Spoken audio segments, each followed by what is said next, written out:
வணக்கம் அன்பர்களே, மெய்குரு கண்டேன் சேனலுக்கு உங்களை அன்புடன் வரவேற்கிறேன். இந்த உலகம் பல அதிசயங்களையும் நம்ப முடியாத ரகசியங்களையும் தன்னுள்ளே புதைத்து வைத்துள்ளது. நாம் வாழும் இந்த யுகத்தில் அறிவியல் வளர்ச்சி உச்சத்தை எட்டியிருந்தாலும் சில உண்மைகள் இன்றும் நம்மை பிரமிக்க வைக்கின்றன. மரணம் பிறக்கும் ஒவ்வொரு உயிருக்கும் விதிக்கப்பட்ட ஒரு முடிவு என்றும் இது தவிர்க்க முடியாதது என்று நாம் நினைத்துக் கொண்டிருந்தோம். ஆனால் மரணமே இல்லாத ஒரு கிராமம் இருக்கிறது. இங்கு யாரும் இறப்பதில்லை. அப்படி ஒரு இடம் இருக்க முடியுமா? ஆம், இந்த கிராமம் தமிழ்நாட்டில் உள்ளது. நம்ப முடியாத ஆனால் உண்மை. இந்த கிராமத்தில் யாரும் இறப்பதில்லை. மாறாக அதிசயம் ஒன்று நடக்கிறது. நூற்றாண்டுகளாக மரணத்தின் நிழல் கூட படியாத ஒரு புண்ணிய பூமி இது. எப்படி இது சாத்தியமானது? இது ஒரு மூட நம்பிக்கையா அல்லது எல்லா காலத்திற்கும் அப்பாற்பட்ட ஒரு ஆதி ஆற்றலா? இந்த கிராமத்தின் ஒவ்வொரு மூலையிலும் ஒளிந்திருக்கும் ரகசியங்கள் என்ன? அதன் பின்னணியில் இருக்கும் ஆச்சரியமான உண்மைகள் என்ன? இந்த வீடியோவில் மரணமே இல்லாத அந்த மர்ம கிராமத்திற்கு ஒரு ஆன்மீக பயணத்தை மேற்கொள்ளப் போகிறோம். இந்த அற்புதமான கிராமத்தின் கதையையும் அதன் பின்னணியில் உள்ள ஆழ்ந்த ஆன்மீக உண்மைகளையும் விஞ்ஞானத்தால் விளக்க முடியாத அதிசயங்களையும் உங்களுடன் பகிர்ந்து கொள்ளப் போகிறோம். மரணத்தை வென்ற இந்த கிராமத்தின் ரகசியத்தை அறிய எங்களுடன் இந்த அற்புத பயணத்தில் இணைந்து வாருங்கள். இந்த வீடியோவை முழுமையாக பார்த்து உங்கள் கருத்துக்களை கமெண்டில் தெரிவியுங்கள். மறக்காமல் சப்ஸ்கிரைப் செய்து மேலும் பல மெய்ஞான விஷயங்களை தெரிந்து கொள்ள எங்களுடன் இணைந்து இருங்கள். நீங்கள் இந்த காணொளியை பார்க்கிறீர்கள் என்றால் முற்பிறவியோ இந்த பிறவிலோ சிவபெருமானின் தீவிர பக்தனாக இருப்பீர்கள் மற்றும் ஞான கடவுளான முருகனின் தீவிர பக்தனாக இருப்பீர்கள். அதன் பலனின் நோக்கமாகத்தான் பிரபஞ்சம் இந்த வழிகளை உங்களுக்கு இந்த நேரத்தில் கூற இருக்கிறது. மரணம் என்பது என்ன? மனிதர்களாகிய நமக்கு அது அவசியம்தானா? வாருங்கள், இந்த கேள்விகளுக்கான பதில்களை ஆராய்வோம். மரணம் என்றால் மரணம் என்று பொருள். மிருகங்களுக்கு மரணம் என்பது ஒரு இயற்கையான ஒரு விதிக்கப்பட்ட முடிவு. ஆனால் மனிதர்களாகிய நமக்கு மரணம் என்பது அவசியம்தானா? நாம் மரணிப்பதற்காக படைக்கப்பட்டவர்களா? இல்லை. இதைதான் அவ்வை பிராட்டி அரிது அரிது மானிடராய் பிறத்தல் அரிது என்று கூறியுள்ளார். மனித உடல் என்பது பரமாத்மா மனித தூலம் எடுத்து வந்தால் என்ன உருவத்தில் வருவாரோ அதே உடலை ஜீவாத்மாக ஆகிய நமக்கும் கொடுத்திருக்கிறார். அப்படியென்றால் அந்த மனித பிறவியின் சிறப்பு அம்சத்தை நாம் புரிந்து கொள்ள வேண்டும். வந்த மகான்களும் சித்தர்களும் முனிவர்களும் இதைத்தான் கூறி சென்றார்கள். நமக்கு இந்த உலகத்தில் இறப்பதற்கும் ஜீவன் அடங்குவதற்கும் உள்ள வித்தியாசம் புரிவதில்லை. ஆலயங்களிலோ பள்ளிகளிலோ இதை பற்றி யாரும் சொல்லிக் கொடுப்பதில்லை. மாறாக இந்த பொய் உலகத்தில் எவ்வாறு வாழ்வது, பொருள் சம்பாதிப்பது என்ற விஷயங்களை மட்டுமே நாம் கற்றுக்கொண்டு இறுதியில் தோற்று போய் நிற்கின்றோம். நீங்கள் கேட்கலாம், பிறகு ஏன் ஆலயங்கள் கட்டப்பட்டு வழிபாடு செய்யப்படுகின்றன? புராண காலத்திலிருந்து சித்தர்கள் ஞானிகள் வழிநடத்தல் மூலமாகத்தானே ஆலயங்கள் எல்லாம் கட்டப்பட்டன. பிறகு அதை எதற்காக கட்டினார்கள் என்று நீங்கள் கேட்கலாம். ஆம், பழங்காலத்து கோயில்கள் அனைத்தும் இறைவனை கண்ட அல்லது இறையாகவே மாறிய சித்தர்களாலும் ஞானிகளாலும் கட்டப்பட்டது தான். ஆனால் எதற்காக கட்டினார்கள்? இறைவன் கோயிலில் தான் இருக்கிறார்கள் என்று அவர்கள் கூறவில்லை. மாறாக இறைவனை உணர்வதற்கு ஒரு அடிப்படை கல்வியை புறத்தோற்றத்தின் மூலமாக எடுத்து வைத்தார்கள். அதாவது பிறந்த 2 வயசு குழந்தையை நாம் LKG வகுப்பிலோ 1ஆம் வகுப்பிலே சேர்க்கின்றோம். மாறாக அந்த குழந்தையை நேரடியாக கல்லூரியிலோ அல்லது PhD போன்ற பெரிய படிப்புகளை படிக்க வைப்பதில்லையே. ஏனென்றால் அவர்களுக்கு அதை புரிந்து கொள்ளும் ஆற்றலோ பக்குவமோ கிடையாது அல்லவா? அதே போன்றுதான் தெய்வத்தை பற்றி நேரடியாக ஒரு குழந்தைக்கு சொன்னால் புரியுமா? இல்லை. காலம் கடந்து சொன்னால் பலன் உண்டா? எனவேதான் இளம் வயதிலிருந்து அதை தெரிந்து கொள்ள வேண்டும் என்பதற்காக கட்டப்பட்ட ஒரு அடிப்படை மெய்ஞான பள்ளிக்கூடம்தான் ஆலயங்கள். ஆனால் நாமோ அந்த அடிப்படை கல்வியை புரிந்து கொள்ளாமல் வாழ்நாள் முழுவதும் கோயிலுக்கு சென்று இறைவனிடம் பிரயோஜனமே இல்லாத விஷயங்களை கேட்டு மீண்டும் வீடு திரும்புகிறோம். நம் ஜீவனுக்காக எதையும் கேட்பதில்லை. ஏனென்றால் நமக்கு அதற்கான புரிதலும் கிடையாது. அதை சொல்லித் தருவதற்கு ஆலயங்களில் எந்த திட்டமும் இல்லை. ஆலயத்திற்கு சென்றால் தட்டில் தட்சணையை கொடுத்துவிட்டு அர்ச்சனை செய்துவிட்டு வந்து விடுகிறோம். இதனால் என்ன பலன் கிடைக்கும்? மன அமைதியும் மனம் குழப்பம் நீங்கலாம். மற்றபடி உங்கள் ஜீவனை கரையேற்றுவதற்கான எந்த ஒரு விஷயமும் கிடைப்பதில்லை. காரணம் என்னவென்றால், ஆலயம் என்பது ஒரு அடிப்படை புரிதலுக்கான வகுப்பு போன்றது. நம் பிள்ளைகளுக்கு சிறுவயதில் விளையாடுவதற்காக பொம்மை வாகனங்களையும் பொம்மை கட்டிடங்களையும் கொடுப்போம் அல்லவா? அதுபோன்றுதான் ஆலயங்கள் என்பது அண்ட சராசரத்தை ஆட்கொள்ளும் இறைவனை ஒரு சிறு வடிவத்தில் காட்டுவதற்கான ஒரு அடிப்படை கல்வி. இதைத்தான் சித்தர் சிவவாக்கியர் 4 வரியில் சிவவாக்கியத்தில் கூறுகிறார். நட்ட கல்லை சுற்றி வந்து நாளும் புஷ்பம் சாத்தியே, சுற்றி வந்து முணுமுணு என்று சொல்லும் மந்திரம் ஏதடா? நட்ட கல்லும் பேசுமோ நாதன் உள்ளிருக்கையில், சுட்ட சட்டி சட்டுவோம் கரிசுவை அறியுமோ? அதாவது, நட்ட கல்லை சுற்றி வந்து என்றால் மனிதனால் நடப்பட்ட ஒரு கல். அந்த கல்லை இறைவன் என்று பாவித்து சுற்றி வருகிறீர்கள். பிறகு மந்திரங்கள் உச்சாடங்கள் செய்து புஷ்பங்கள் வைத்து பூஜை செய்து வணங்குகிறீர்கள். அந்த நட்டக்கல் எப்படி பேசும்? எப்படி உங்கள் குறைகளை கேட்கும்? உண்மையான நாதன் உனக்குள்ளே இருக்கும் பொழுது அங்கே பூஜை செய்யாமல் வெறும் சுட்ட சட்டியாக இருக்கின்றார்களே என்று கூறுகிறார். சுட்ட சட்டி என்றால் ஒரு சட்டி அறுவகை சுவையான அனைத்து பதார்த்தங்களையும் சமைத்து கொடுக்கின்றது. ஆனால் அந்த சட்டியால் இந்த சுவைகளை அறிய முடியவில்லையே. அதுபோன்று நாம் அனைத்து பூஜை புனஸ்காரங்கள் செய்கிறோம். ஆனால் உள்ளுக்குள் இருக்கும் பரம்பொருளை அடையவோ உணரவோ முடியவில்லையே என்று சிவத்தை உணர்ந்த சிவவாக்கியர் கூறுகிறார். நாம் பொதுவாக இறப்பதற்காக பிறப்பதில்லை. நமக்கு அடிப்படையான ஞானம் தெரியாத காரணத்தினால் நாம் பயனற்ற சடங்கு சம்பிரதாயத்தில் நாம் மாட்டிக்கொண்டிருக்கிறோம். மனித பிறவி என்பது ஒரு அற்புதமான பிறவி. ஒரு மனிதன் இறந்து விட்டான் என்றால் அது தீட்டு என்று சொல்லப்படுகிறது. ஏன் அப்படி சொல்ல வேண்டும்? அவன் இறந்து அவனுடைய உயிர் சக்தி வெளியேறிவிட்டால் அவன் நரகத்திற்கு சென்று விட்டான் என்று பொருள். பொதுவாக ஒரு மனிதன் இறப்பதற்கும் ஜீவன் அடக்கம் ஆவதற்கும் 10 அடையாளங்கள் வெளிப்படுகிறது. ஆம், நம் மகான்கள் இதையே சொல்கிறார்கள். திருவள்ளுவர் இதை ஒரு குறளின் மூலம் எச்சரிக்கிறார்.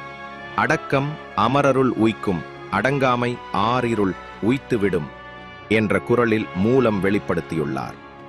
ஆனால் நம் பள்ளிக்கூடத்தில் இதற்கான விளக்கத்தை மாற்றி கூறியிருப்பார்கள். அதாவது, அடக்கம் என்பது ஒரு மனிதன் பணிவான குணாதிசயத்தை பற்றியதாக கூறுவார்கள். ஆனால் அது அந்த குறளின் முழுமையான உண்மைது அல்ல. அடக்கம் என்றால் ஜீவன் அடக்கத்தை குறிக்கிறது. திருவள்ளுவர் ஒரு ஆதிசித்தர் ஒரு மனிதனின் ஜீவன் அடங்க வேண்டும் எனவும், அப்படி அடங்காமல் உயிர் வெளியேறிவிட்டால் அது ஆறிருள் என்கின்ற நரகத்திற்கு சென்று மாட்டிக்கொள்கிறது என்பதை கூறுகிறார். அடக்கம் அமரருள் உய்க்கும், அடங்காமை ஆறிருள் உய்த்துவிடும் என்று இந்த குறளின் மூலமாக சொல்லி இருக்கிறார்.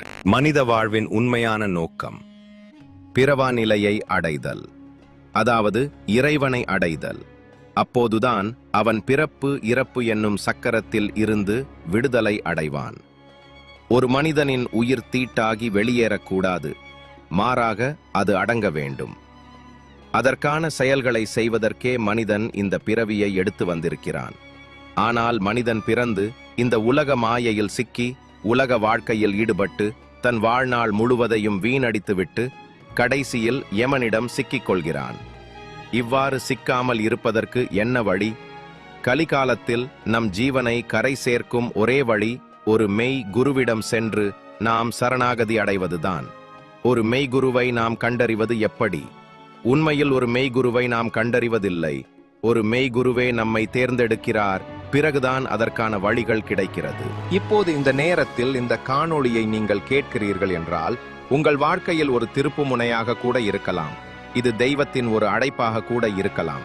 ஒரு மெய் குருவை கண்டறிந்து சரணாகதி அடைந்த பிறகு அந்த பிறவியர் பஞ்சமா பாதகம் என்று சொல்லப்படும் 5 வழிகளில் செய்யக்கூடிய பாவங்களில் இருந்து அவன் விடுபடுகிறான். மரணத்தின் போது ஏற்படும் அவஸ்தைகள் பற்றி மகான்கள் கூறியிருக்கிறார்கள். ஒருவன் மரணிக்கும் போது அவனுடைய ஜீவன் யுகங்கோடிகால நரக அவஸ்தையை அனுபவிக்கும். அவன் செய்த பாவங்கள் அனைத்தும் கண் முன்னாடி ஓடிக்கொண்டே இருக்கும். நம்மளால் இந்த ஒரு பிறவிலுள்ள சராசரியான துன்பங்களை தாங்கிக் கொள்ள முடியவில்லை. அப்படியென்றால் யுகங்கோடிகால நரக வேதனை என்றால் யோசித்துப் பாருங்கள். ஒருவன் ஏற்கனவே செய்த பாவ புண்ணிய கணக்கின் அடிப்படையில்தான் மீண்டும் இந்த பூமியில் பிறந்திருக்கிறான். அவன் மனிதனாக பிறந்தாலும் பாவ புண்ணிய கணக்கோடுதான் பிறக்கிறான். அப்போதும் அவன் பூமியில் பிறந்து அறியாமையினாலும் அகங்காரத்தாலும் பாவத்தை செய்து அவன் மீண்டும் நரகத்திற்கு செல்கிறான். இதிலிருந்து தப்பிப்பதற்கு என்ன வழி? அவன் ஒரு மெய்குருவை சரணாகதி அடைந்து அந்த குருவின் பாதத்தை இறுக்க பற்றிக் கொள்ள வேண்டும். அப்போது மட்டுமே அவன் மரணத்திலிருந்து தப்பிக்க முடியும். நம்மை மரணத்திலிருந்து காப்பாற்றக்கூடிய அப்படி ஒரு மெய்குரு எங்கே கண்டறிவது? அப்படி ஒரு மெய்குரு நம் தமிழ்நாட்டிலேயே புதுக்கோட்டை அன்னவாசல் அருகில் உள்ள மெய்வழிச்சாலையை ஸ்தாபித்திருக்கின்றார். அந்த ஒரு குருவால் மட்டுமே நாம் யமனிடம் சிக்காமல் நம் ஜீவனை காப்பாற்ற முடியும். இது திட்டவட்டமான உண்மை. அதற்கு நீங்கள் மெய்வழிச்சாலை பற்றி தெரிந்து கொள்ள வேண்டும். மெய்வழிச்சாலைக்கு நேரடியாக சென்று அங்கு உள்ள அனந்தர்களை அணுகி அங்கு உள்ள கோட்பாடுகளை தெரிந்து கொண்டு குருவை சரணாகதி அடைய வேண்டும். அதன் பிறகு உறுதியாக திட்டவட்டமாக கரை சேரப் போகிறீர்கள் என்பதில் எந்த மாற்று கருத்தும் இல்லை. எனவே இந்த பிறவிலேயே இந்த பாக்கியத்தை நீங்கள் அடைய வேண்டும். இதுக்கு முழு மூச்சாக நீங்கள் செயல்பட வேண்டும். இனியாவது நேரத்தை வீணடிக்காமல் பூரண தத்துவம் அடைந்த மெய்குருவை சரணாகதி அடைந்து உங்களையும் உங்கள் சந்ததியினர்களையும் காப்பாற்றிக் கொள்ளுங்கள். இறந்த பிறகு சொர்க்கம் நரகம் என்ற 2 இடங்களுக்குத்தான் போக வேண்டும் என்று கட்டாயமல்ல. ஒருவன் புண்ணிய பலம் அதிகமாக இருந்தால் சொர்க்கத்திற்கும், பாவ பலம் அதிகமாக இருந்தால் நரகத்திற்கும் செல்வான். இது அவனுடைய புண்ணிய பாவக் கணக்கின் அடிப்படையில் நிகழும். ஆனால் இந்த 2மே ஒரு மாயை. 2மே இன்பத் துன்பத்தின் ஒரு மாயை வலை. ஆங்கிலத்தில் இதை ட்ராப் என்று சொல்வார்கள். நாம் இன்ப துன்பத்திற்கு அப்பாற்பட்ட ஒரு முக்தி என்ற நிலையை அடைய வேண்டும். அப்போதுதான் இந்த ஜீவன் தப்பிக்க முடியும். அந்த முக்தி நிலை அடைவதற்கு தகுந்த பிறவி மனித பிறவி மட்டுமே. நாம் செய்த பல கோடி புண்ணியத்தினால்தான் இந்த மனித பிறவி கிடைத்திருக்கிறது. மனித பிறவியின் முக்கியத்துவம் பிறவா நிலையை அடைவதுதான். அப்பேற்பட்ட மனித பிறவியை எடுத்து நாம் மாயையில் சிக்கி அதர்மத்தை செய்து பஞ்சமா பாதகம் செய்வதால் திரும்பவும் நரகத்திலோ அல்லது கீழ்ப்பட்ட பிறவிகளான தாவரம் மிருகம் போன்ற பிறவிகளை எடுக்க நேரிடும். இதனால் நாம் பிறரால் வேட்டையாடப்பட்டு துன்பப்பட நேரிடும். பிறகு மீண்டும் மனித தூலம் கிடைப்பதற்கு பல லட்சம் ஆண்டுகள் கூட ஆகலாம். எனவே ஏதோ ஒரு புண்ணியத்தின் அடிப்படையில் எத்தனையோ லட்சம் பிறவிகளுக்கு அப்பால் நாம் இந்த மனித பிறவி எடுத்துள்ளோம். இந்த மனித பிறவியை சரியாக பயன்படுத்தி இந்த பிறவியிலேயே நாம் கரை சேர வேண்டும். அதாவது பிறவா நிலைக்கு செல்ல வேண்டும். முக்தியை நோக்கி பயணிக்க வேண்டும். மெய்வழிச்சாலை என்னும் ஒரு சொர்க்க பூமி இருக்கின்றது. இங்கு யாரும் இறப்பதில்லை. மாறாக ஜீவன் அடக்கமாகிறது. இங்கு யாரும் அழுகுரல் இடுவதில்லை. மாறாக தேவபிரான் கொடுத்த வேத நூல்களில் உள்ள பாடல்களை பாடி அந்த ஜீவனை அமைதியாக மண்மறைவு செய்கின்றார்கள். இங்கு தீட்டு குளிப்பதற்கோ அவசியமில்லை. ஏனென்றால் இந்த அடக்கமான பிம்பத்தை பார்க்கும் பொழுது பார்க்கும் அனைவருக்கும் தவபலத்தை சேர்க்கும். இது தெய்வத்தின் தீர்க்கமான வாக்கு. இது சித்தர்களுக்கும் மகான்களுக்கு மட்டுமே இந்த நிலை கிட்டியது. அதனால் அவர்களை மண்மறைவு செய்திருப்பார்கள். ஆம், இது சமாதி நிலை ஆதிக்கு சமமாக இருக்கும் ஒரு நிலை. நீங்கள் பார்த்திருப்பீர்கள், எல்லா சித்தர்களுக்கும் சித்தர் சமாதி என்று ஒரு இடம் இருக்கும். அதுபோன்று இங்கு சாமானிய மக்களும் இந்த மெய்க்குலத்தில் சேர்ந்து தேவ பிறப்பெடுத்து இந்த நிலையை அடைகின்றார்கள். இதை விஞ்ஞானிகள் இங்கு ஆராய்ச்சி செய்து ஒத்துக்கொண்டும் சென்றார்கள். ஒரு மனிதன் இறந்து விட்டால் அவனது உயிர் சக்தி வெளியேறி உடம்பு விரைத்து போய்விடும். கருமை நிறமாக மாறி உடலில் தேவையான வெப்பம் இல்லாமல் ஜில்லிட்டு போயிருக்கும். உடல் கெட்டுப்போக தொடங்கும். முகம் கோரமாக இருக்கும். தொண்டை பூட்டு போட்டுவிடும். பிறகு அதை பிணம் என்று சொல்வார்கள். இதெல்லாம் யமன் தீண்டியதற்கான அடையாளம். ஆனால் அதே ஒரு மனிதன் ஜீவன் சக்தி வெளியேறாமல் அடக்கமாகிவிட்டால் முகமெல்லாம் மஞ்சளாக மாறும். வேர்வை துளிகள் அங்கங்கு உருவாகும். உடல் தளர்வாக இருக்கும். தீர்த்தம் குடிப்பார்கள். உடலில் தேவையான வெப்பம் இருக்கும். உடல் கெடாது. அப்படியென்றால் இந்த ஜீவனை யமனிடமிருந்து காப்பாற்றி ஈசன் கைப்பற்றி விட்டதற்கான அடையாளம் ஆகும். இந்த பிம்பத்தை நெருப்பில் இடாமல் மாறாக மண்மறைவு செய்வது அவசியம். இது யாருக்கு கிடைத்தது? மகான்களுக்கும் சித்தர்களுக்கும் கிடைத்தது. ஆனால் இப்போது நூற்றாண்டுகளாக சாமானிய மக்களுக்கும் கிடைக்கின்றது. ஆம், இது சாத்தியம்தான். புதுக்கோட்டையில் உள்ள மெய்வழிச்சாலை ஆண்டவர்கள் அவர்களின் தவச் சக்தியால் அங்கு அவர்களை சரணடைந்த பிறவியர்களுக்கு இது சாத்தியமாகிறது. இங்கு படித்தவர் படிக்காத பாமரர்கள், செல்வந்தர்கள், ஏழை என்ற பாகுபாடுகள் கிடையாது. எல்லாருக்கும் ஒரே கோட்பாடுதான்.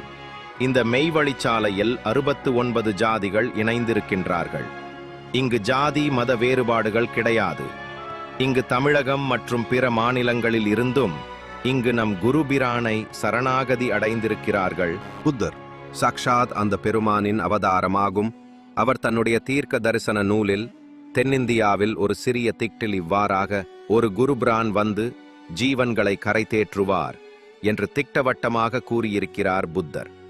அது மட்டுமல்லாமல் வள்ளல் பெருமான் ராமலிங்க அடிகள் அவர்களால் தீர்க்க தரிசனத்தில் சொல்லப்பட்டதும் இந்த இடம்தான். மற்றும் பல மாநிலங்களில் பல சித்தர்களும் மகான்களும் இந்த மெய்குருவை தீர்க்க தரிசனத்தில் குறிப்பிடுகிறார். அதற்கான சான்றுகளை நாம் மெய்வழிச்சாலையில் சென்று பார்க்கலாம். அதனால் பிற மாநிலங்களில் இருந்தும் மக்கள் தெரிந்து கொண்டு இங்கு வந்து சரணாகதி அடைகின்றார்கள். அது மட்டுமல்ல, உலகத்திலே இந்த ஒரு இடம் மட்டும்தான் முத்தி அளிக்கக்கூடிய பிறவி பிணி நீக்கும் தேவாலயமாக இங்கு சாலை ஆண்டவர்கள் என்னும் குருபிரானால் ஸ்தாபிக்கப்பட்டுள்ளது. அது ஒரு மெய்குருவால் மட்டுமே சாத்தியமாகும். எனவே நீங்களும் இந்த பாக்கியத்தை பெற வேண்டும் என்று இந்த சேனலின் மூலம் தெரிவித்துக் கொள்கிறோம். மேலும் விவரங்கள் தெரிந்து கொள்ள இதே யூடியூப் தளத்தில் நீங்கள் மெய்வழிச்சாலை பற்றி தெரிந்து கொள்ளலாம். இணையதளத்தில் ஆராய்ச்சி செய்து பார்க்கலாம். மேலும் இது போன்ற உண்மை மற்றும் அற்புதமான விஷயங்களை தெரிந்து கொள்ள எங்கள் சேனலுடன் இணைந்திருங்கள். எங்கள் மெய்குரு கண்டேன் சேனலை சப்ஸ்கிரைப் செய்து கொள்ளுங்கள். லைக் செய்து உங்கள் கருத்துக்களை கமெண்டில் தெரிவியுங்கள். மேலும் இது போன்ற சுவாரஸ்யமான உண்மை தொகுப்புகள் வர உள்ளன. மீண்டும் சந்திப்போம். நன்றி அன்பர்களே.